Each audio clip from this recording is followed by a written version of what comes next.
This is Democracy Now!, democracynow.org, The War and Peace Report. I'm Amy Goodman.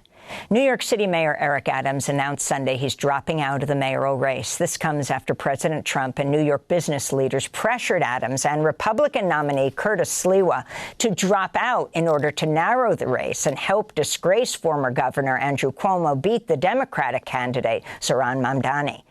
The Democratic Socialist Assembly member shocked the political establishment when he trounced Cuomo in the Democratic mayoral primary in June. Cuomo is now running as an independent. Last September, Adams was indicted on federal bribery charges in a scheme spanning nearly a decade. Prosecutors allege Adams engaged in a long-running conspiracy in which he solicited and knowingly accepted illegal campaign contributions from foreign donors and corporations. In exchange, Adams allegedly helped Turkey's government open a new 36-story consular building near the United Nations here in New York without a fire inspection.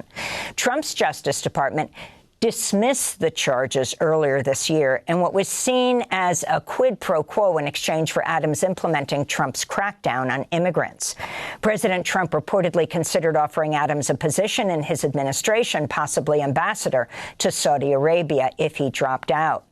If elected, Zohran Mamdani would become New York City's first Muslim mayor. He was born in Kampala, Uganda, moved with his family to New York at the age of 7 as the son of the renowned academic and author Mahmoud Mamdani and Indian-American filmmaker Mira Nair.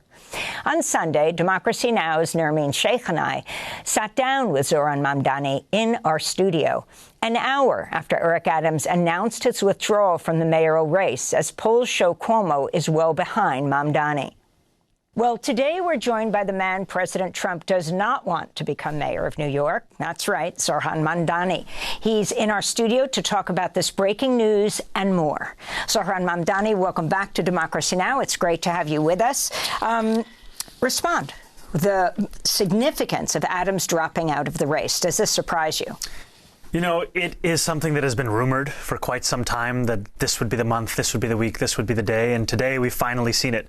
Yet it is also an encapsulation of so much of what has characterized Eric Adams' mayoralty, is decisions at the behest of Donald Trump and his billionaire donors and at the expense of working-class New Yorkers.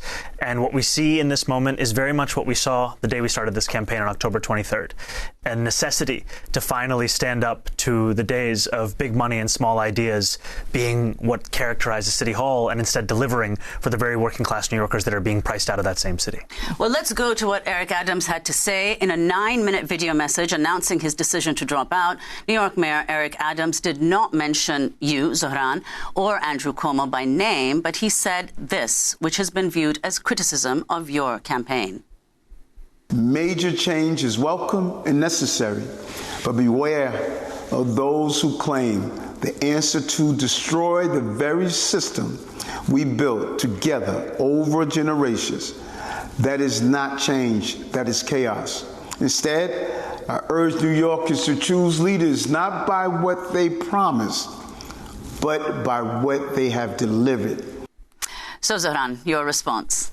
Well, you know, I am not surprised to hear any of these critiques or points from Eric Adams, because it is Eric Adams' mayoralty that has delivered us with a city where 1 in 4 New Yorkers are living in poverty. And in that same video, he diagnoses what the issues are that New Yorkers face. He speaks about the necessity of lowering costs, of improving quality of life, of keeping New Yorkers safe. And I don't contest the diagnosis. I contest his delivery, however. This is a mayor who raised the rent by 12% on more than 2 million New Yorkers, a mayor who priced New Yorkers further out of childcare, a mayor who has time and time again exacerbated a cost of living crisis, whether by raising the water bill or supporting Con Edison when they wanted to raise gas and electric. And so I wouldn't take advice on addressing that same crisis from the man who's been inflaming it time and time again. Well, could you say, Zohran, what do you think the impact of his dropping out will have on your electoral prospects? I think it's very much the same race. We have seen over the course of this race, especially in the final weeks and months of the primary, that Andrew Cuomo wanted nothing more than a one-on-one fight with me. And we gave him exactly that. that, and then we beat him by 13 points. And we continue to be just as confident. And yet what separates us from these other candidates is that we're not focused on them. We're focused on New Yorkers. New Yorkers deserve leadership that is thinking about how to benefit the people of the city. And too often politicians, be it Andrew Cuomo or Eric Adams, the meetings that they have or the phone calls with someone like Donald Trump, they're only speaking about themselves. It's time to actually think about New Yorkers. So in the New York City mayoral race, the Republican nominee who's still in the race, Curtis Sliwa, says at least 7 wealthy individuals have offered him money to end his campaign. He says he's going to stay in the race. If you can talk about that, who you think these 7 wealthy individuals are, and are they the same people who are funding ads to the tune of millions of dollars against you? Well, I can tell you there's no shortage of Trump donors who are seeking to influence this election, who are looking to spend more money than I would even tax them to try and stop our campaign. And at the same time, of Eric Adams, Andrew Cuomo, and Curtis Sliwa is the one that I would trust the most. And I do think it is very real that there are many who are threatened by our campaign and our politics of putting working people at the heart of this city's focus and are trying to do everything in their power. And we've seen that with Donald Trump being on the phone with Andrew Cuomo, trying to do everything in his power to ensure that they stop this movement. And the sad news for them is that they won't be able to. Is this going to change your strategy in any way, where you now, it's gone from a 4-person race to a 3-person race? But of course, people are saying that with Eric Adams out of the race, it's much closer to a 2-person race, you and your leading opponent, Andrew Cuomo. We will have the same focus as we've always had on working class New Yorkers, their struggle to afford this city, and also to be very clear with New Yorkers that the reason that Donald Trump is seeking to clear the lane for Andrew Cuomo is because he knows that Andrew Cuomo will clear the lane for Donald Trump's agenda. There is a reality to the fact that it takes 2 to tango, and these are the 2 people that are so often on New Yorkers' minds as an example of the politics we have to leave in the past. Well, indeed, Zohran, your entire platform has focused principally on affordability and, as you said, helping the working class. But what appeared surprising to some in the Democratic primary is that Cuomo had a double-digit lead over you in low-income neighborhoods. So how do you explain that, and what are you doing to assuage whatever the concerns of this constituency are? You know, when I started this race, and I was here on the first day of the campaign, I was also here on primary day, and I'm very happy to be back. I spoke about the fact that I was a state assembly member who at that time was polling, let's say 1%, and that's being charitable to me. That's rounding up. And I think for much of the campaign, it was introducing myself and our movement to New Yorkers. And we introduced ourselves to quite a few, which by the end of that primary meant that we won close to 600,000 votes. And yet that work still continues, because when I'm running against Andrew Cuomo, it's not just his name or his record that comes to mind for New Yorkers, it's also that of his father. And so for many New Yorkers, that was the association that they began the race with. And now we are building a coalition that shows our agenda is one that will deliver that affordability to each and every New Yorker. So let's talk about affordability and talk about your planks. I mean, I think people are looking at this all over the country. And the question people have is, how can this be afforded? For example, when you have free childcare, when you have free buses, you put a rent freeze on rent-stabilized apartments. So housing and city-owned grocery stores. Go through your planks. It's not that it's never been tried in the country, and in many cases very successfully, but you're putting it all together. And I think it requires an approach that addresses this crisis across the lives of New Yorkers. You know, New Yorkers are not just bus riders or parents. They are all of these things at once, while also many of them being tenants. And as you've said, there is a precedent for all of these commitments. When we talk about freezing the rent, that's something that doesn't come at a fiscal cost to the city of New York. It is through the power we have of the Rent Guidelines Board to tell the landlords of those more than 2 million New Yorkers that they cannot raise the rent for these 4 years, to provide relief to those tenants to the tune of close to $7 billion. And also to still work with those landlords to reduce the cost burdens they're facing from insurance, from the water bill, from Con Edison, because it's not a competition, it's a question of ensuring that this is affordable and workable for each and every New Yorker. And if we think about universal child care, the cost of universal child care is around $6 billion, significant amount of money. Has to be put in a context of a $116 billion municipal budget, more than $250 billion state budget, and also the context of the fact that it's costing us nearly 4 times as much to not have affordable child care. And what I mean by that is a few years ago there was a study of the economic costs of that lack of affordable childcare, and it found it close to $23 billion, because it is, after housing, the leading cost pushing New Yorkers out of the city, which makes sense given that it's $25,000 a year for a New Yorker to find childcare for their one kid. And so this is an agenda that delivers on that, and it's one that also understands when you are faced with these costs, you are faced with a political choice. And it's a choice I believe we have to make for working New Yorkers, and I think that there are 2 clear revenue streams to raise the money necessary to fund this. And that is? That is raising personal income taxes on the top 1% of New Yorkers. That's New Yorkers who make $1 million or more a year by 2%, and raising the state's top corporate tax rate to match that of New Jersey. Together, those 2 initiatives would raise $9 billion. I think they're the most straightforward, productive means of doing so. But if people have other ideas to raise the same money, I encourage it. Interestingly, on child care, what can you learn from New Mexico, which became the first and only state in the country to offer free child care to a majority of families 3 years ago? According to The Guardian, the program lifted 120,000 people above the poverty line. I think it shows that this is possible. It shows that it's not only necessary, but it is a question of our own political will. And we don't have to look as far as New Mexico, frankly, because right here in New York City, the previous mayoral administration delivered universal pre-K. And that was something that showed us the possibility of city government meeting the needs of working New Yorkers. And if we do not meet these needs, we will continue to see parents and aspiring parents leave this city in order to find a place where they can afford that childcare. It's time for us to actually deliver on it so we can keep people here and actually have room for others to join us as well. Zohran, you mentioned earlier, of course, housing is one of the central, you've made it one of the central issues in your campaign, because it's true that New York City, one of the biggest issues is that people can no longer afford housing. You're focusing in particular on deed theft. If you could explain what it is and your plans to create an Office of Deed Theft Prevention. Absolutely. You know, the affordability agenda we have is one that doesn't just speak to tenants, it also speaks to homeowners. And since 2015, we've seen more than 3,500 instances of deed theft take place across New York City. Deed theft, for those who don't know, is something that disproportionately targets older New Yorkers. They tend to be black and brown New Yorkers, where an individual will knock on the door of one of those same New Yorkers and say, do you need assistance in resolving your inheritance or refinancing your home, preying upon their desire to actually pass that home on to their next generation or to ensure that they can stay in that home. And there are so many of those New Yorkers who have then lost the title to their own home through this kind of being preyed upon. And so our office would take advantage of the new state rules that have allowed the city greater enforcement authority on this issue. It would also fund for about $20 million lawyers and further legal assistance for New Yorkers who would then be proactively reached out to by the city of New York, and would look at the example of a Tangle Title Fund in Pennsylvania and bring the success of that here so that the city is assisting New Yorkers in ensuring that their next generation can inherit their home, as opposed to leaving them to the prey of someone who would look to actually engage in deed theft. Well, let's talk, Zohran, about issues that, of course, are very relevant to people in New York, but the principal action is happening elsewhere, and what you've commented on many times, namely what's unfolding in Gaza. Right now, Israeli Prime Minister Benjamin Netanyahu was just here in New York, scheduled to meet Trump on Monday.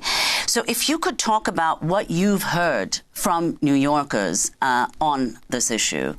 You know, I can tell you I have heard from New Yorkers across the 5 boroughs a real sense of despair and horror at the genocide that we've seen in Gaza, and an understanding of complicity as Americans in the funding of this genocide. And New Yorkers are looking for someone to be their mayor who will focus on this city, who will deliver for the people of this city, and someone who also, amidst all of that, has the moral clarity to have a politics of consistency. And that's what has been at the heart of our campaign, a consistent belief in the universality of ideals like humanity, like justice, like safety, and the ways in which Benjamin Netanyahu's genocide of Palestinians is a violation not only of those ideals, but also of international law. And we've seen that in the issuing of a warrant for his arrest by the International Criminal Court. I wanted to go to a journalist questioning Netanyahu at a White House dinner hosted by Donald Trump in July. of Israel and of yourself, and has said he would arrest you if you came to New York City if he was mayor. Is that something you take seriously, or are you concerned about that? Do you have a response to that? No, I'm not concerned about that. Oh, well, look, I'm going to come there with the President Trump, and we'll see how do you know who the mayor will be? I don't know that. Do we know that? He's going to be very fine, and who knows? We don't know who the mayor's going to be yet. But this is a communist. He's not a socialist. He's a communist, and he said some really bad things about Jewish people, and he said some really bad things about a lot of people. And I think he's going through a little bit of a honeymoon right now, but he might make it. But, you know, it all comes through the White House. He needs the money through the White House. He needs a lot. He's going to behave. He'll behave. He better behave. Otherwise, he's going to have big problems. So if you can respond to both President Trump and Netanyahu, Trump has been going after you since you announced. He talked about detaining you, checking whether he might be able to deport you, talking about you as a communist. You, in exchange, talk about Trump-proofing New York. You know, I think it is a sad reality in this country where we have a president who ran an entire campaign premised on cheaper groceries and lowering the cost of living. And what he has instead delivered time and again is an exacerbating of that very crisis, all while focusing on the persecution of his supposed political enemies. And when we talk about Trump-proofing the city, it's not just the question of hiring the 200 additional lawyers at our law department to bring us back to the staffing levels prior to the pandemic. It's a question of actually standing up and fighting Donald Trump. And fighting Donald Trump because what his agenda is doing is endangering the welfare of New Yorkers. This bill that he recently ushered through Washington, D.C., it throws millions of New Yorkers off of their health care. It steals SNAP benefits from so many hungry New Yorkers. And it does all of this in the interests of the largest wealth transfer that we've seen in this country. And to do those things while speaking about a cost of living crisis, it is truly a betrayal of so much of what his campaign was premised on, and an illustration of why he is so fearful of our campaign. Because unlike him, we don't just diagnose this crisis, we will deliver on it. We will actually ensure that we have New Yorkers who can afford the city that they call home, that we freeze the rent for more than 2 million New Yorkers, we make buses fast and free, which are currently the slowest ones in the nation, and we deliver universal childcare. And that's what Donald Trump is afraid of, the stark contrast between our delivery of those things and what he has done as the president of this country. Zohran Mamdani, what does it mean to be a democratic socialist? You know, I think of the words of Dr. King from decades ago, who said, call it democracy or call it democratic socialism, there must be a better distribution of wealth for all of God's children in this country. And New Yorkers understand that. We're in the wealthiest city in the wealthiest country in the history of the world, and 1 in 4 New Yorkers are living in poverty. When I walked into this interview, I walked past a New Yorker who was sleeping on the street. That's the level of poverty in this city, and yet it's happening amidst great wealth. And the vision for this city has to be one that understands the dignity of working people must return to the heart of our politics, and to focus on that is to fulfill the ideals that brought so many to politics in the first place, and the abandonment of it has been what's pushed so many away from it. So, Zohran, let's talk about some of the support that you've received that was perhaps almost unprecedented, and in this case unprecedented. Over the weekend, you received an endorsement from Bend the Arc Jewish Action, the very first time the organization has endorsed anyone in a mayoral race. In their endorsement, they wrote, "We are really very excited about Zohran and his platform, not in spite of our commitment to Jewish values, but because of them." So if you could talk about this endorsement. You know, I am honored to have the endorsement of Bend the Arc, and to be the first municipal candidate to receive it. It really is a privilege, and it showcases the fact that this coalition that we have, it is a coalition that not only continues to expand, but also looks to reflect the beauty and the breadth of this city. And one of the many things that makes this city so special are the close to 1 million Jewish residents of this city. And I take very seriously my responsibility and my opportunity to not only protect Jewish New Yorkers, but to celebrate so much of what they have brought the city and so much of what it means to be a city with such a thriving community. And I think of this period of the High Holy Days as one where our politics and our politicians would do well to learn from the lessons of these very holidays that seek to impart a reflection on what the prior year has been, an atonement, and a real level of humility as to what it means to lead. And that is the kind of lessons that I hope to learn in delivering leadership to this city. I was getting messages from congregants at Rosh Hashanah when you went to a synagogue then, and also hearing about the reports of a woman handing you stickers she'd made with a picture of bagels and lox and a message urging Jewish voters to support Mr. Mamdani. And on the stickers it said, "Reject the smear campaign, join the schmear campaign." Yes, this is very creative, and I think it's a reflection that for all of the fear-mongering that we've seen in this race, part of the reason that I sit before you as the Democratic nominee is because of the support of so many Jewish New Yorkers of all generations. And I'm so excited by that support and the prospect of building that support by reaching out to Jewish New Yorkers across the 5 boroughs, including at their synagogues. And finally, Zohran, we know you have to go, but many people have talked about the fact that you mobilized so much of the youth vote. But you also mobilized a lot of the South Asian vote, many people voting for the first time in a mayoral election, and Muslim communities as well. You'll be, if you win, the first Muslim mayor of New York, the first South Asian mayor. So if you could say, how important was that support to you, and explain your decision, in fact, to emphasize the fact that you're both a Muslim, South Asian, and in fact also African. These are parts of my identity. They are parts of what has formed me and my life over the course of both being a New Yorker and even before that. And I think it's a desire at the heart of our politics to ensure that these electoral outcomes, these contests that we have, that they actually reflect the city at large. Too often, New York City politics is focused on an ever-narrowing group of New Yorkers, the ones who vote every primary. And yet we know that there are so many New Yorkers who call the city home just in the manner of those voters, but are not spoken to with the same respect, are not given the same kind of time. And from the beginning of this race, we said we wanted this race to look like the entire city. And that means speaking to the very South Asian and Muslim New Yorkers that too often have been looked at as, at best, there to be for a photo op, as opposed to New Yorkers who are also suffering from this affordability crisis. Zohran Mamdani, we are broadcasting this on Monday.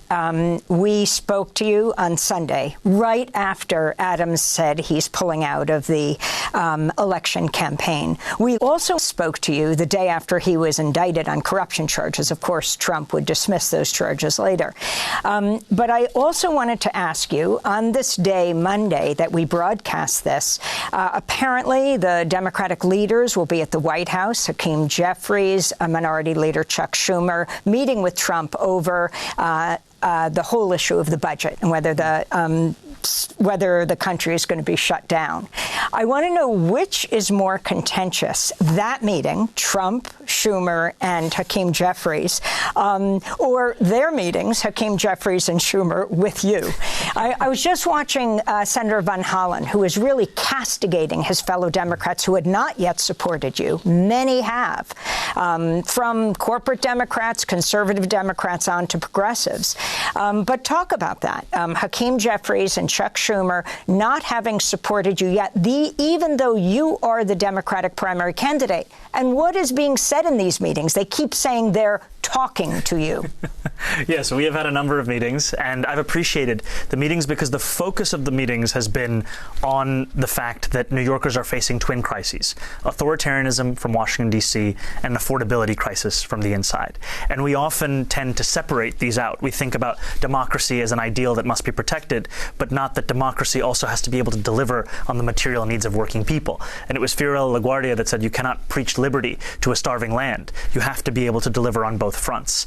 And to me, in these meetings, the focus has been how to do so. And I would say that the meeting that they will have with Donald Trump is going to be far more contentious than the ones that we've had. Ours have been focused on New Yorkers. Donald Trump is focused on himself and his donors. And it is time to showcase the cost of the legislation that he has ushered through, what it would mean for New Yorkers' lives. I mean, I was at a hospital in the Bronx just a few days ago, speaking to 1199 members who were telling me that these cuts, they could decimate their ability to take care of New Yorkers in their toughest toughest moments and in their best moments. And yet that is the agenda that Donald Trump is pursuing. And I continue to be hopeful and to be focused on the necessity of turning back that legislation, ensuring those cuts do not come to pass in the manner that they have been written. We're going to end where we intended to begin today before Eric Adams announced that he's dropping out, which became top news. And that is by you saying your name. Of course, your main opponent, Andrew Cuomo, continually mispronounces your name. I want you to respond to that.